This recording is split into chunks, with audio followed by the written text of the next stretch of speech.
আলোচনা করব বন্যা কেন হয়, বন্যা হওয়ার পিছনে আমাদের দেশে কারণ কি। এর প্রথম কারণ হচ্ছে আল্লাহ তাআলা আমাদেরকে পরীক্ষা করেন এবং এই পরীক্ষার মাধ্যমে আমাদেরকে সতর্ক করেন। এটা হচ্ছে প্রথম। এই মর্মে আল্লাহ তাআলা বহু আয়াত কোরআন কারীমে নাযিল করেছেন। সূরাতুল বাকারাতে আসছে, ওয়ালা নাবলুওয়ান্নাকুম বিশাইইন মিনাল খাউফ ওয়াল জু ওয়া নাকসিম মিনাল আমওয়ালি ওয়াল আনফুসি ওয়াস সামারাত। আল্লাহ তাআলা বলছেন, আমি অবশ্যই তোমাদেরকে পরীক্ষা করব বিভিন্ন ভয় দিয়ে, ক্ষুধা দিয়ে, তোমাদের জান-মালের ক্ষতি দিয়ে। তোমাদের মৃত্যু হবে, তোমাদের গৃহপালিত পশু নষ্ট হবে, ব্যবসা বাণিজ্য নষ্ট হয়ে যাবে, কৃষি খাবার নষ্ট হবে। এগুলো দিয়ে আমি তোমাদেরকে পরীক্ষা করব, কে তোমরা ধৈর্য ধারণ করতে পারো। আল্লাহ তাআলা আমাদেরকে পরীক্ষা করার জন্যই মূলত অতিবৃষ্টি, অনাবৃষ্টি, বন্যা, বিভিন্ন দুর্যোগ আমাদেরকে দেন। এটি নিঃসন্দেহে আল্লাহর পক্ষ থেকেই একটা পরীক্ষা, এতে কোনো সন্দেহ নাই। দুই নম্বর, আল্লাহ তাআলা আরেকটা আয়াতে বলে দিয়েছেন, যাহারাল ফাসাদু ফিল বাররি ওয়াল বাহর বিমা কাসাবাত আইদিন নাস। জলে স্থলে যত দুর্যোগ তোমরা দেখতে পাও, এগুলো সব তোমাদের হাতের কামাই, তোমাদের পাপের ফসল, তোমাদের পাপের শাস্তি। আল্লাহ তাআলা কাউকে অন্যায়ভাবে কোনো শাস্তি দেন না। আমরা পাপ করেছি, অপরাধ করেছি, এজন্য আমাদের উপরে শাস্তি আসবে, এটা স্বাভাবিক। তবে বর্তমান বাংলাদেশে যে বন্যা, এটা আল্লাহর তাআলার পক্ষ থেকে পরীক্ষাও না, এটা আমাদের শাস্তিও না। এই পরীক্ষাটা ছিল ভারতের উপর। তার উপরে বলেন, আল্লাহ তাআলা এই পরীক্ষাটা করেছেন ভারতকে, শাস্তি দিয়েছেন ভারতকে, আর ভারত আমাদেরকে শাস্তি দিচ্ছে। বলেন নাউযুবিল্লাহ। আপনাকে এটা বিশ্বাস করেন? প্রমাণ দেব আমি। দেখুন, আমাদের দেশে 3 দিন টানা বৃষ্টি হয়েছে। এই বৃষ্টি যদি বন্যার কারণ হয়, তাহলে আমাদের এই দেউলা সমাজ, টলিপাড়া, কুমিল্লা শহরও তো বন্যা হওয়ার কথা ছিল। এবারে ছিল না? বৃষ্টি তো এখানেও কম হয় নাই। কুমিল্লাও প্রচুর বৃষ্টি হয়েছে। কুমিল্লা শহরে জলাবদ্ধতা হয়েছে, পানি যেতে পারে নাই। যখন ড্রেনগুলো ক্লিন করে দিচ্ছে, তখন পানিগুলো নেমে গেছে। আমি আজকে দেখে আসলাম সে বুড়িচকের যে বাঁধ এবং নানুয়া দিঘিটা দেখলাম। আপনারা যারা সুযোগ হয়ে দেখে আসবেন, নানুয়া দিঘিটা এখনো অর্ধেক পূর্ণ হয় নাই, এখনো অর্ধেক পরিমাণ জায়গা খালি। এই নানুয়া দিঘি থেকে আপনার চতুর্দিকে পানি নামে নাই, বৃষ্টির পানি পড়ে নাই, বন্যা হলো না কেন? এটাই প্রমাণ করে শুধু বৃষ্টির পানিতে বাংলাদেশে বন্যা তৈরি হয় নাই। বন্যা তৈরি হয়েছে ভারতের পানির কারণে। কথা বলুন ঠিক কিনা? এটা নিশ্চিত, এতে কোনো সন্দেহ নাই। এই ভারত কিছুদিন আগে আমাদেরকে রক্তের বন্যায় ভাসিয়েছিল। কথা বলেন ঠিক কিনা? স্বৈর শাসনকে টিকানোর জন্য ভারত আমাদের দেশে রক্তের বন্যায় ফেলেছে। এখন যখন ক্ষমতা চলে গেছে, এখন তারা পানির বন্যা দিয়ে আমাদেরকে কষ্ট দিচ্ছে। ঠিক কিনা বলেন?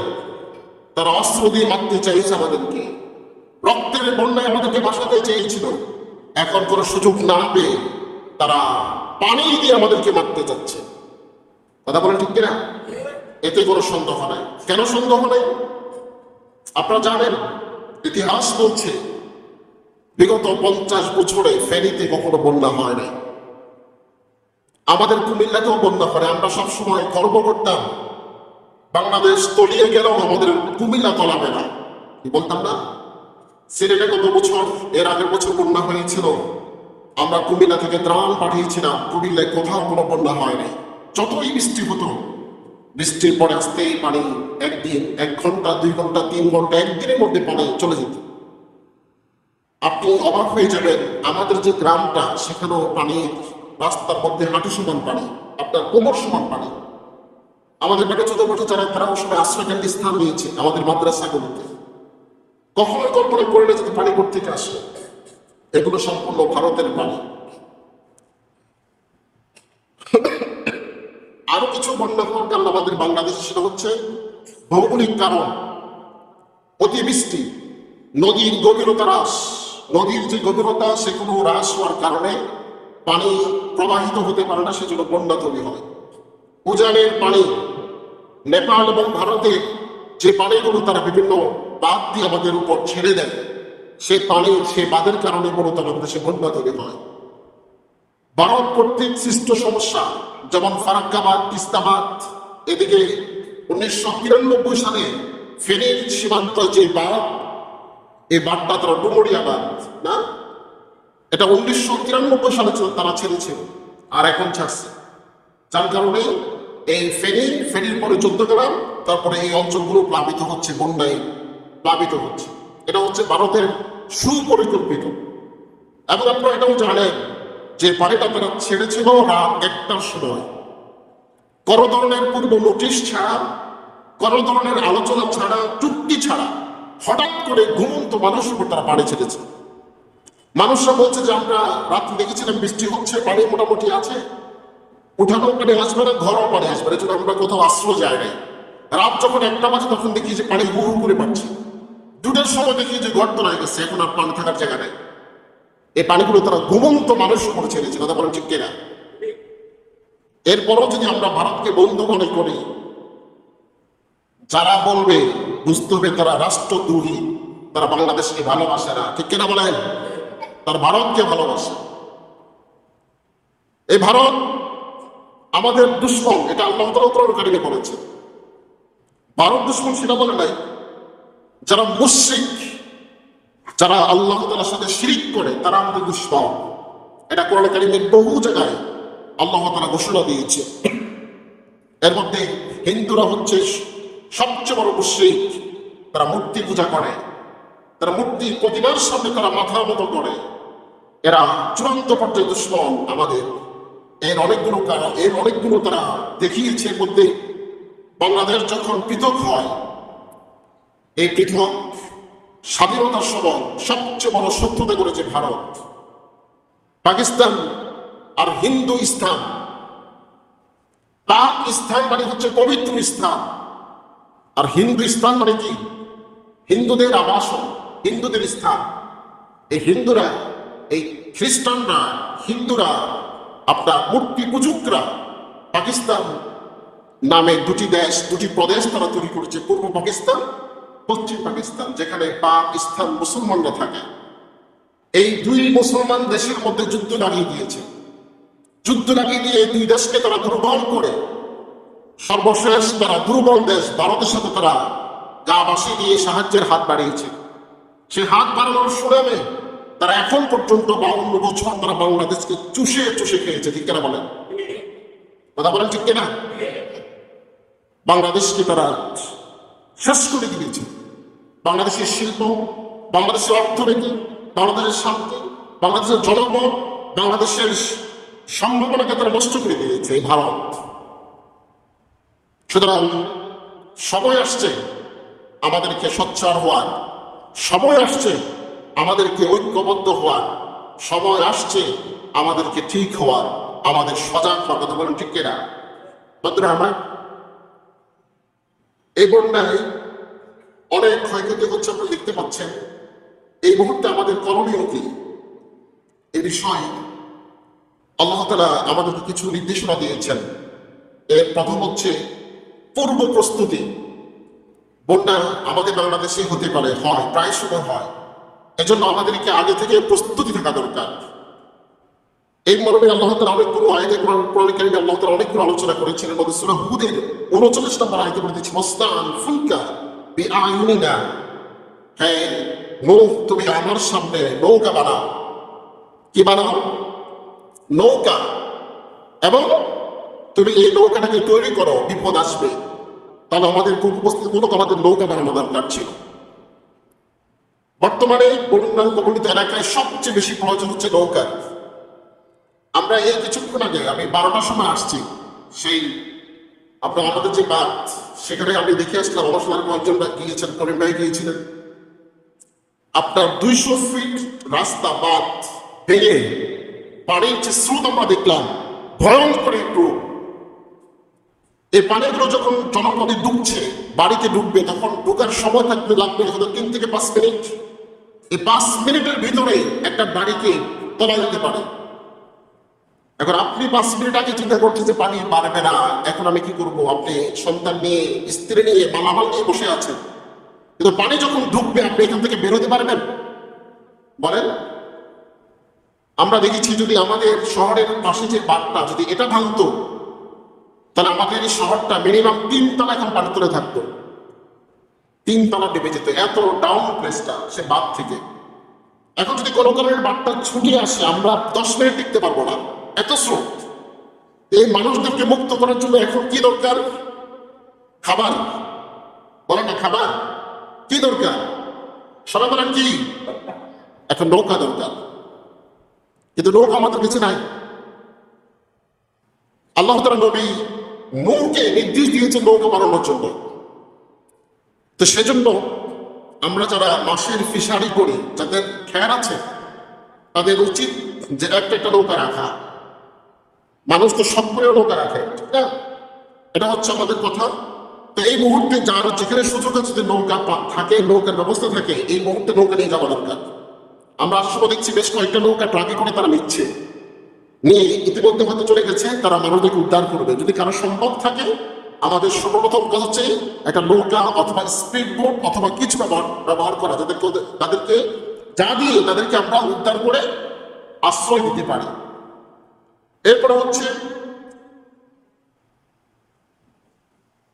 আবহাওয়ায় সংবাদ শুনে প্রস্তুতি গ্রহণ করা। কিন্তু বন্যার জন্য আবহাওয়া সংবাদ শুনে দরকার ছিল, আমাদেরকে তারা কোনো নোটিশ করে নাই, তারা পানিগুলো ছেড়ে দিয়েছে ঘুমন্ত মানুষের উপর। এজন্য আমাদের হৃদয় থেকে ঘৃণা এবং এর চূড়ান্ত প্রতিবাদ আমরা করছি। আমরা ঐক্যবদ্ধ হয়ে ভারতকে আমরা বয়কট করলাম, ঠিক কিনা বলেন? ভারতের সাথে আমাদের কোনো সম্পর্ক রাখা যাবে, ভারতের কোনো পণ্য কোনো কিছু আমরা ব্যবহার করবো না।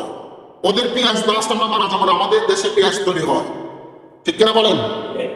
ইনশাল্লাহ আমাদের রাষ্ট্রীয় সর্বোচ্চ পর্যায় থেকে লো লেভেল পর্যন্ত আমরা যারা আছি, সকলেই এখন ভারতকে আমরা চিনতে পেরেছি। ইনশাল্লাহ ভারতের সাথে আমাদের সকল চুক্তি ভঙ্গ হবে ইনশাআল্লাহ। এরপরে বন্ধুরা, বন্যা এসে গেলে আমাদের আরেকটি করণ হচ্ছে আশ্রয় কেন্দ্রে স্থান দেওয়া। আমাদের আশ্রয় কেন্দ্রগুলো আছে, আমরা সেখানে আশ্রয় গ্রহণ করব। এই মর্ম আল্লাহ তাআলা কোরআন কারীমে সূরা হুদের মধ্যে আলোচনা করেছেন। তারপর আশ্রয় পাওয়ার পর আল্লাহ তাআলার প্রশংসা করতে হবে, এই বিপদ আল্লাহ দিয়েছেন এবং আল্লাহ তাআলা প্রশংসা করতে হবে। এই মর্মে সূরাতুল মুমিনুন আল্লাহ তাআলা 29 নম্বর আয়াতে আলোচনা করেছেন। তারপরে নিজের হারানো সম্পদ এটা পাওয়ার জন্য, যা কিছু হারিয়ে গেছে সেটা পাওয়ার জন্য আল্লাহ তাআলার কাছে দোয়া করতে হবে। সূরাতুল মুমিনুন 29 নম্বর আয়াত।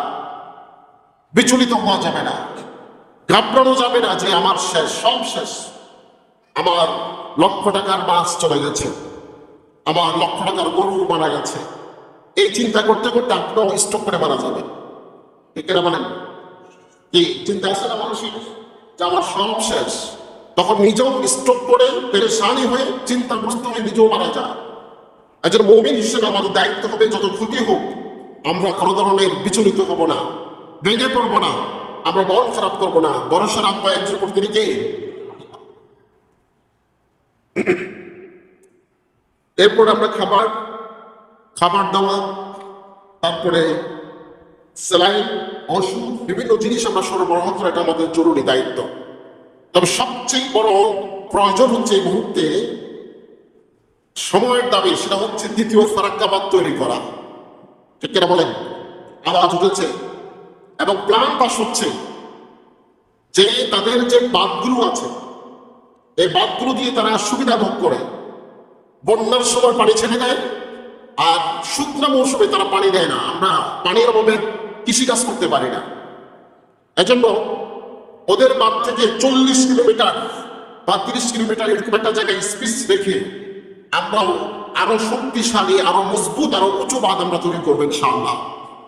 এই মর্মে প্রবাসীরাও যারা আছেন তারা একতা পোষণ করেছে। আমাদের ছাত্র জনতা যারা আন্দোলন করেছিল তারাও ঐক্যমত পোষণ করেছে, এবং যে সকল অপরাধীরা টাকা পাচার করে লুকিয়ে আছে এবং অ্যারেস্ট হয়েছে, সালমান এফ রহমান সে একাই 50,000 কোটি টাকা লুটতরাজ করেছে। তো তার এই টাকাগুলো যদি আনা যায় এবং আমাদের কত 18 লক্ষ কোটি টাকা পাচার হয়েছে। যদি এই টাকাগুলো আনা যায় সুইস ব্যাংক থেকে, তাহলে এই বাঁধগুলোকে তৈরি করা যাবে না? কি বলেন, যাবে না?